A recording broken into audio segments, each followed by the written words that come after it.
Hello students, देखो बेटा previous video में हम लोगों ने डिजोल्यूशन से रिलेटेड प्रैक्टिकल एक क्वेश्चंस किया था जिसमें मैंने बताया कि जब किसी पार्टनरशिप फर्म का डिजोल्यूशन होता है तो we have to prepare 4 accounts, realisation account, partners loan, partners capital और लास्ट में कैश या बैंक अकाउंट। तो देखो वो अकाउंट कैसे बनाए जाते हैं वो प्रीवियस वीडियो में प्रीवियस क्वेश्चंस में आपने देखा।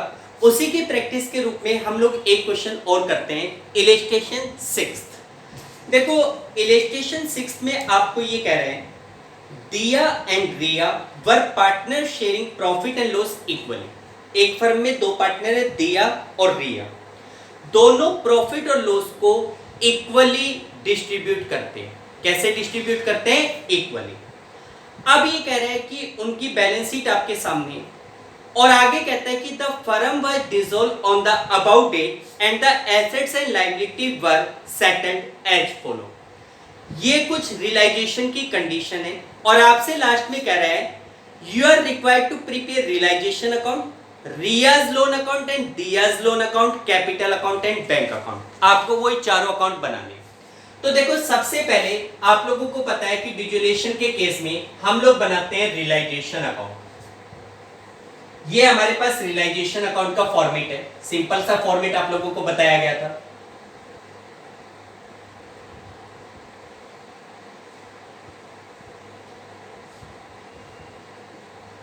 Particulars,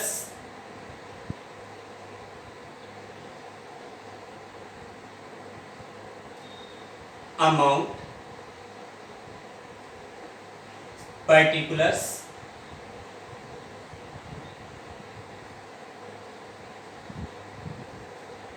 amount, particular amount, particulars amount, format आपके सामने होगा। अब आप लोग क्या करेंगे भाई, सबसे पहला काम मैंने बताया था कि बैलेंस शीट में जो आइटम दिए गए हैं एसेट साइड में उनको रियलाइजेशन के डेबिट में ट्रांसफर करो, केवल 4 आइटम को छोड़ के।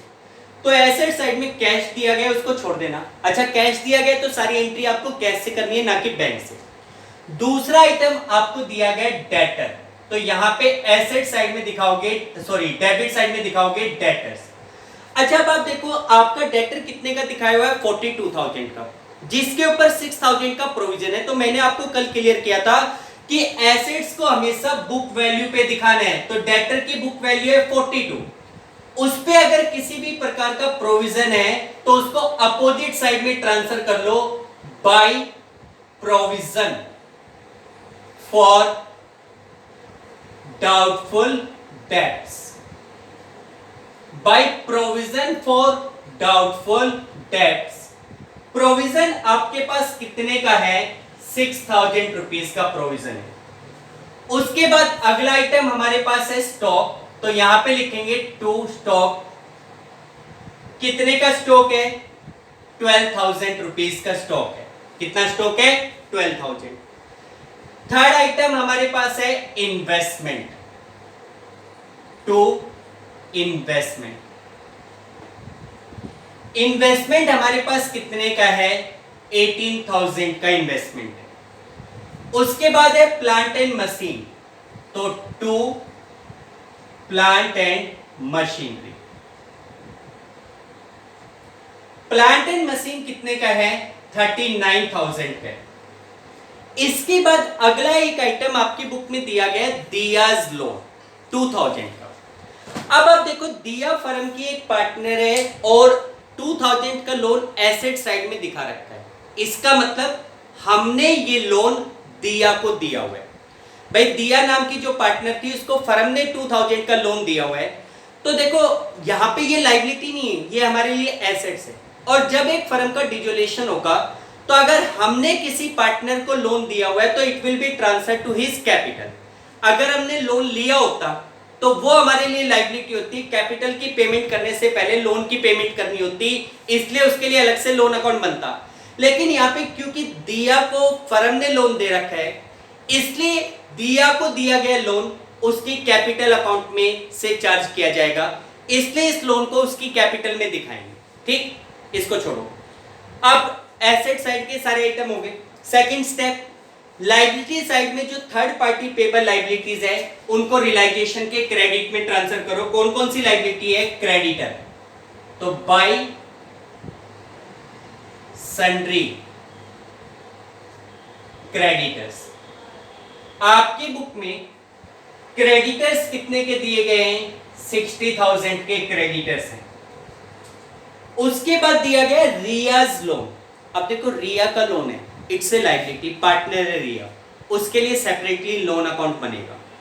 फिर दिया हुआ है जर्नल रिजर्व, उसका बताया था डायरेक्टली कहां चला जाएगा? कैपिटल में। इसके बाद थर्ड दिया हुआ है इन्वेस्टमेंट फ्लक्चुएशन रिजर्व, जो कि एक स्पेसिफिक रिजर्व है।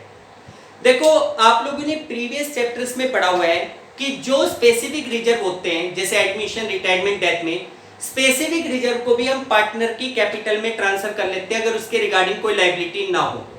लेकिन आप लोगों ने पढ़ा, आपके सिलेबस में दो प्रकार के स्पेसिफिक रिजर्व यूज होते हैं, इन्वेस्टमेंट फ्लक्चुएशन रिजर्व और वर्कमैन कंपनसेशन रिजर्व। हालांकि दोनों का ट्रीटमेंट मैं आपको डिटेल में आगे टॉपिक में करवाऊंगा कल, लेकिन फिलहाल इतना समझ लो कि अगर इन्वेस्टमेंट फ्लक्चुएशन रिजर्व है, इन्वेस्टमेंट फ्लक्चुएशन रिजर्व ओनली, तो उसको आप रियलाइजेशन के क्रेडिट में ट्रांसफर करेंगे। ठीक है, इससे फर्क कुछ नहीं पड़ेगा। रियलाइजेशन के क्रेडिट में ट्रांसफर करने का मतलब होता है प्रॉफिट बढ़ाना, और वो प्रॉफिट भी लास्ट में कैपिटल में जाता है। लेकिन तरीका यही है कि अगर इन्वेस्टमेंट फ्लक्चुएशन रिजर्व है, स्पेसिफिक रिजर्व ये वाला दिया हुआ है, तो उसको भी रियलाइजेशन के क्रेडिट में ट्रांसफर करो। इसको डिटेल में कल हम डिस्कस करेंगे। तो देखो फिलहाल इसको रियलाइजेशन के क्रेडिट में ट्रांसफर कर लो by investment fluctuation reserve. Investment fluctuation reserve आपके पास फंड, सॉरी रिजर्व नहीं फंड है, फंड कितने का है? 2000 रुपीज का।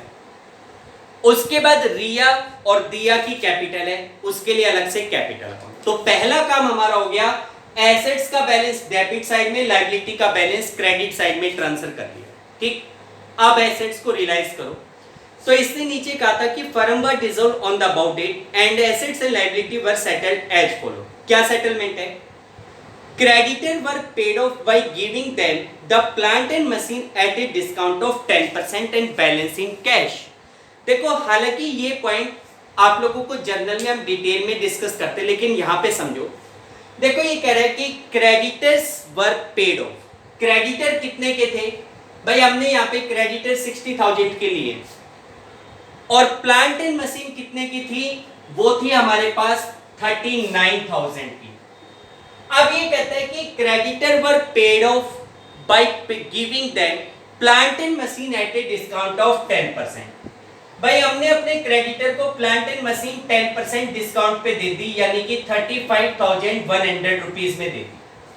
भाई हमारे पास प्लांट एंड मशीन जैसे 39 की थी, लेकिन उसका वैल्यूएशन हमने 10% डिस्काउंट काट के 35,100 रुपीज किया, और हमने अपने क्रेडिटर को ये कहा कि जी आप अपने लोन के सेटलमेंट के बदले में 35,100 की तो ले लो प्लांट एंड मशीन, और बाकी जो आपका अमाउंट बचेगा बैलेंसिंग कैश, बाकी कितना बचा?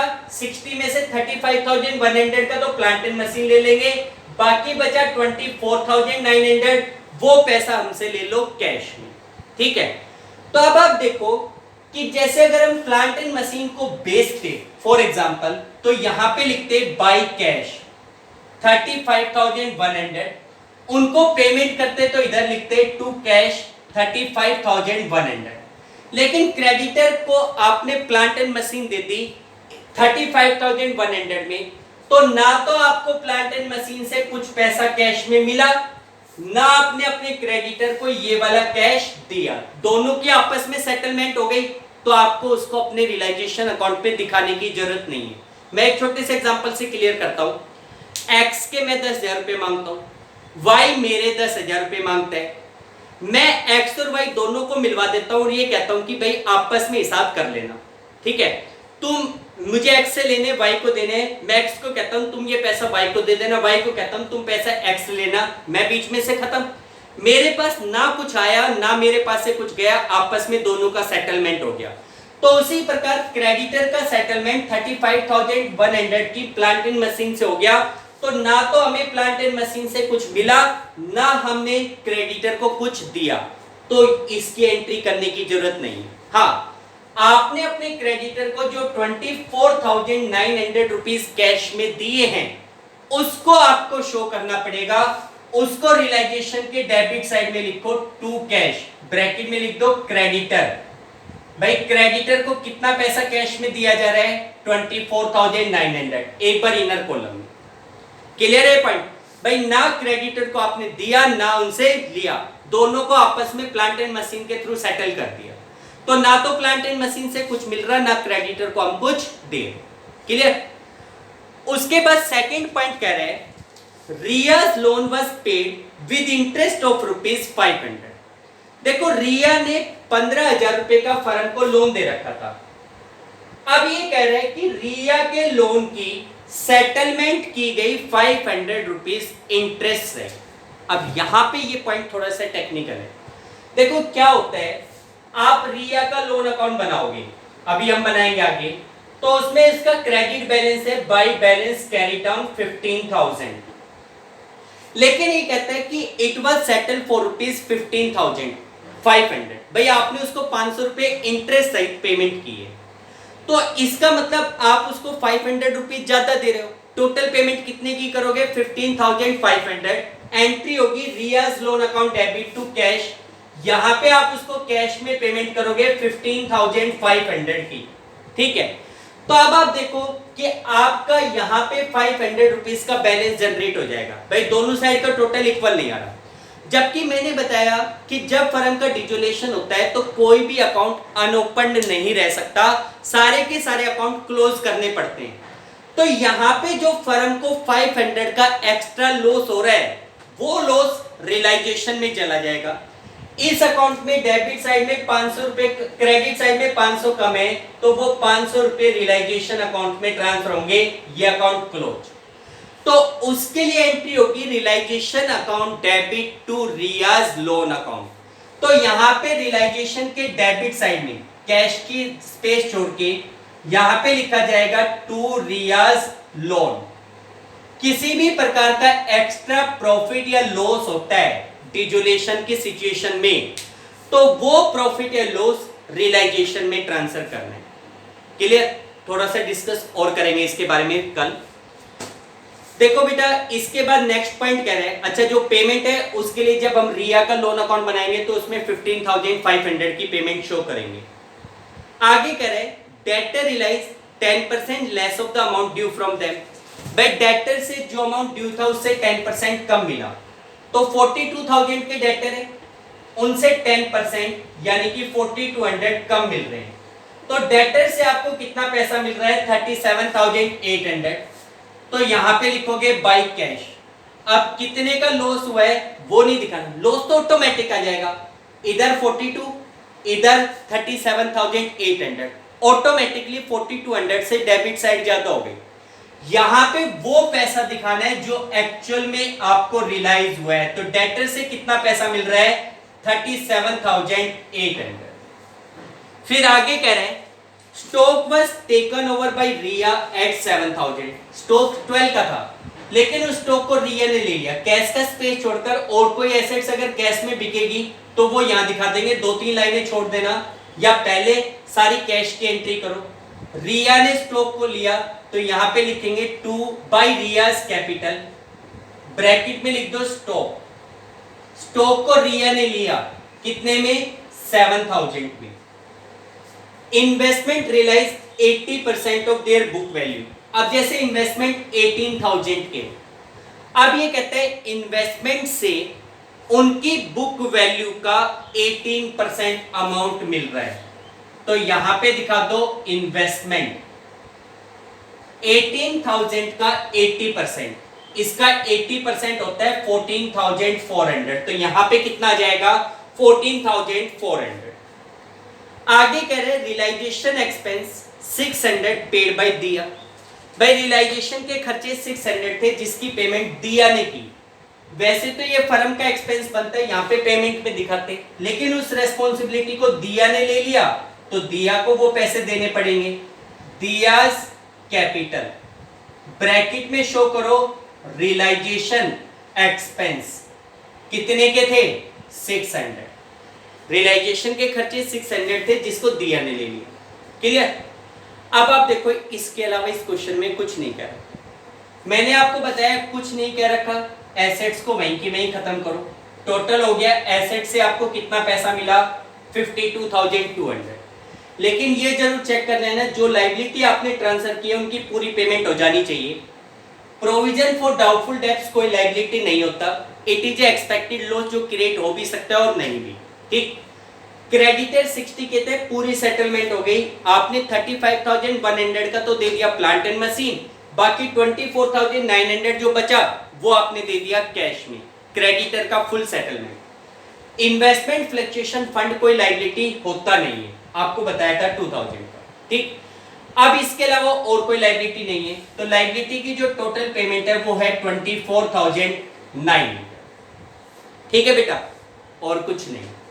आप दोनों साइड का टोटल करो, टोटल करके डिफरेंस लेना, तो आप चेक कर लेना ये वाली जो डेबिट साइड है वो 9800 रुपीज ज्यादा है। टोटल तो आप कर ही लोगे, इस साइड के टोटल में से ये टोटल लेस करोगे, 9800 का डिफरेंस है। और क्योंकि डेबिट साइड ज्यादा है इसका मतलब फर्म को हो रहा है लॉस, और वो लॉस दोनों पार्टनर में डिस्ट्रीब्यूट होगा। पार्टनर रिया दिया और रिया, रेशो क्या है, रेशो गिवन नहीं है, इक्वल माना जाएगा। तो यहां पे लिखेंगे by loss transfer to capital account. कौन कौन पार्टनर है, दिया और रिया। कितने का लॉस है 9800 का, 4900 दिया 4900 रिया, टोटल लॉस कितने का हो गया 9800। ठीक है, तो ये आपके पास रियलाइजेशन अकाउंट हो गया। अब यहां पे टोटल कर लेना जो भी टोटल आता है। ठीक, this is your first account realisation. Realisation account के बाद दूसरा अकाउंट हम बनाते हैं पार्टनर्स लोन। तो देखो इस क्वेश्चन में अगर लायबिलिटी साइड में देखें केवल रिया का लोन है, रिया ने फर्म को लोन दे रखा है, तो एक ही पार्टनर का लोन बनेगा। दिया का लोन है लेकिन वो एसेट साइड में और वो हमने उसको दे रखा है, वो डायरेक्टली उसकी कैपिटल में ट्रांसफर कर लेना। यहां पे लिखेंगे रियाज लोन अकाउंट, केवल रिया का लोन है, रिया का लोन अकाउंट बनाओगे। पर्टिकुलर्स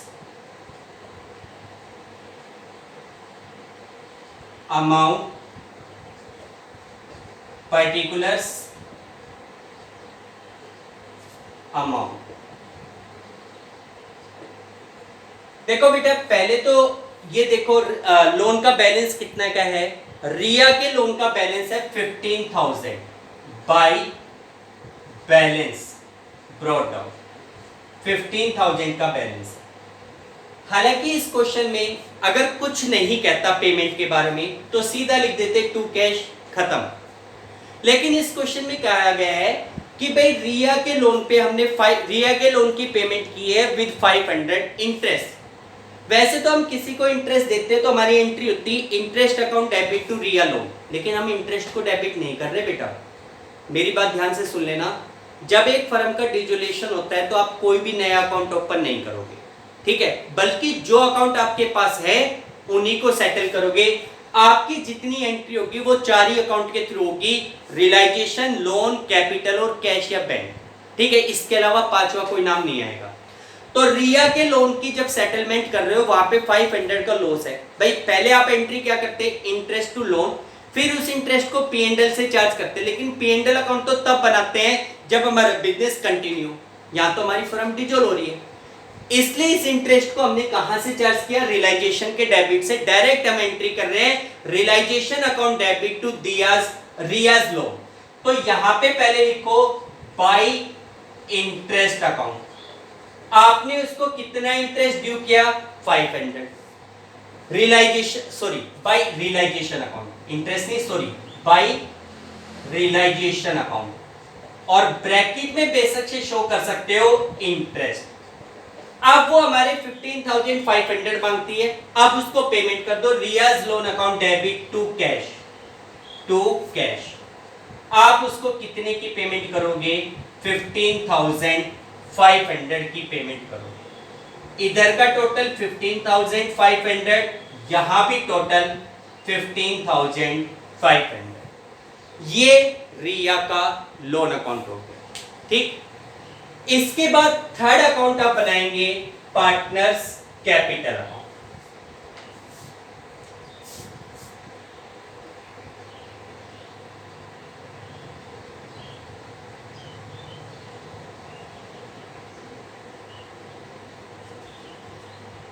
पार्टनर्स कैपिटल अकाउंट, दो पार्टनर है,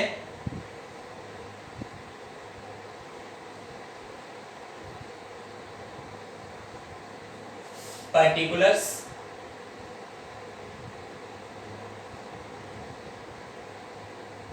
दिया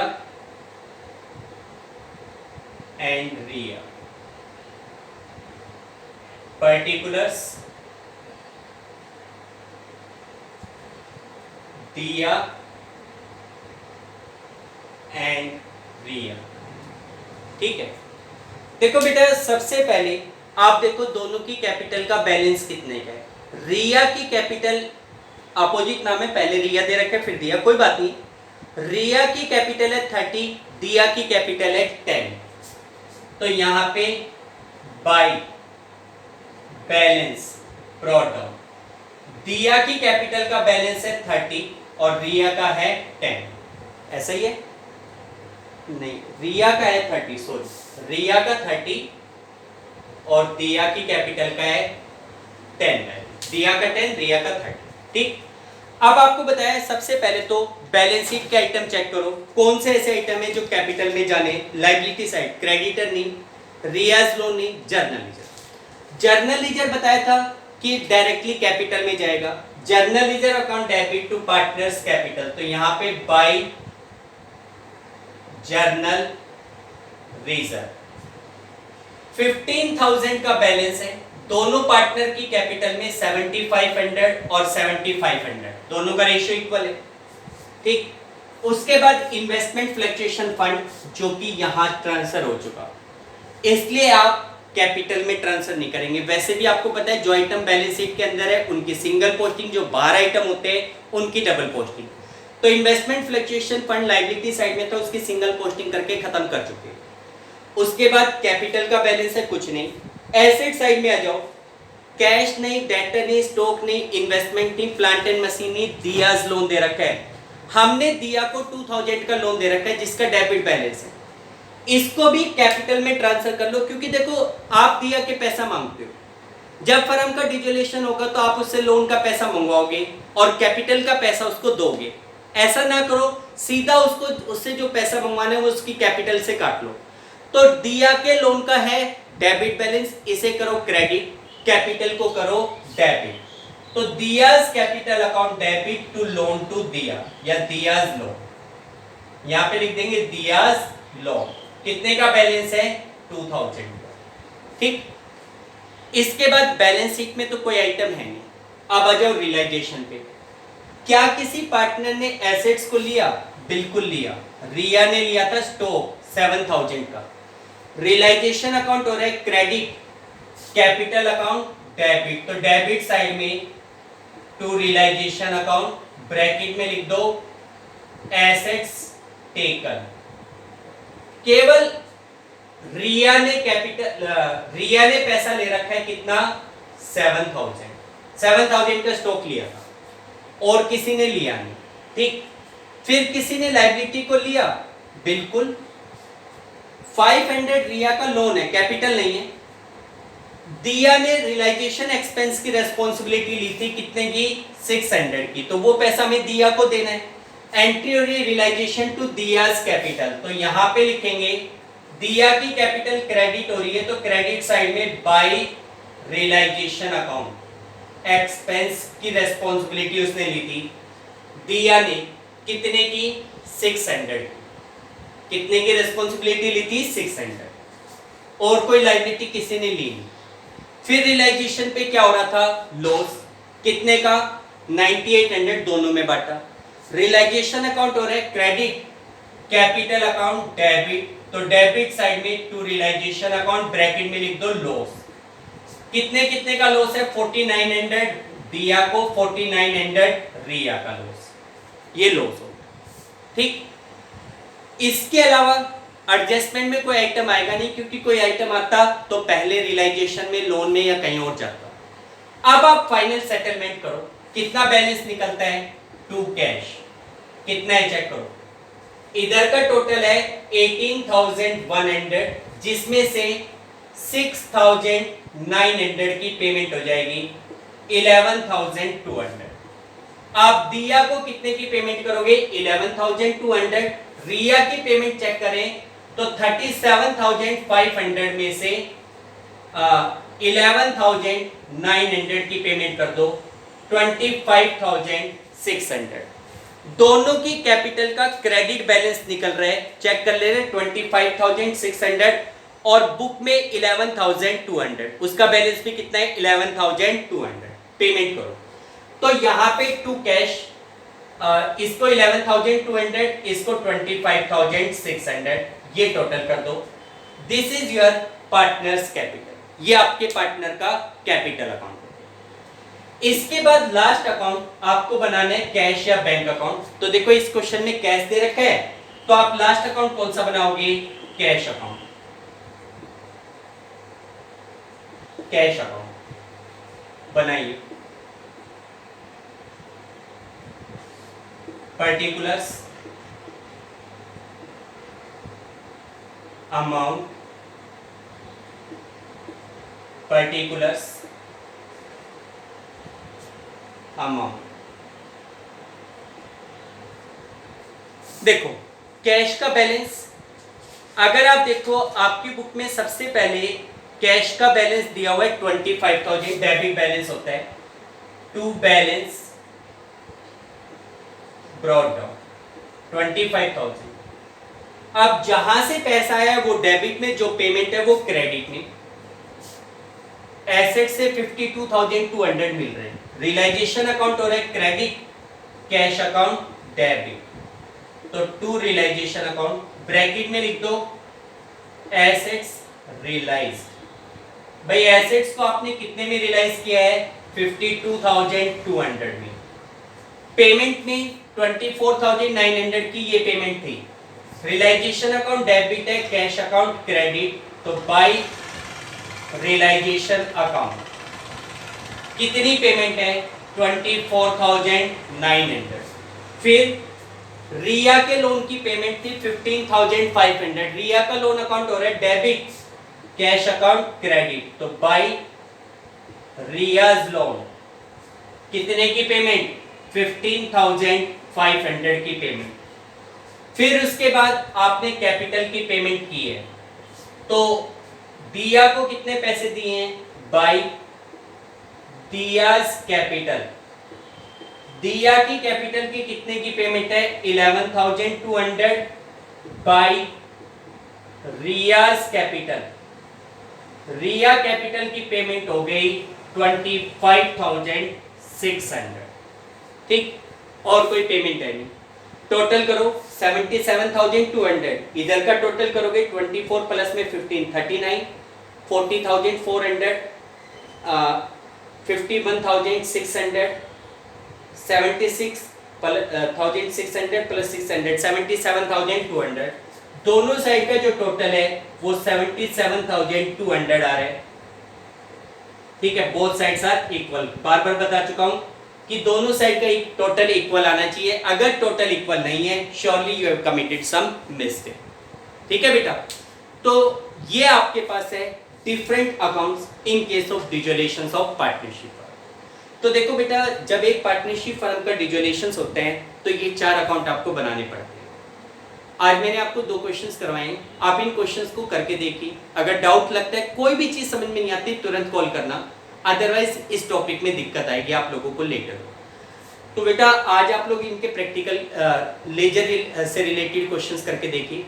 कल हम डिसोल्यूशन से रिलेटेड जर्नल एंट्री के टॉपिक को समझेंगे कि जब एक फर्म का डिसोल्यूशन होता है तो which type of entries are to be made. कल की क्लास के लिए आप लोगों को जब आप वीडियो देखें तो उसमें पेन और पेंसिल लेके बैठे, कॉपी आपकी लेकर बैठे, उसमें जो जर्नल एंट्री में करवाना हूँ उनको हाथों हाथ आपको नोट करनी है। ठीक है बेटा? ओके बेटा, आज के लिए इतना काफ़ी है। Thank you, have a nice day.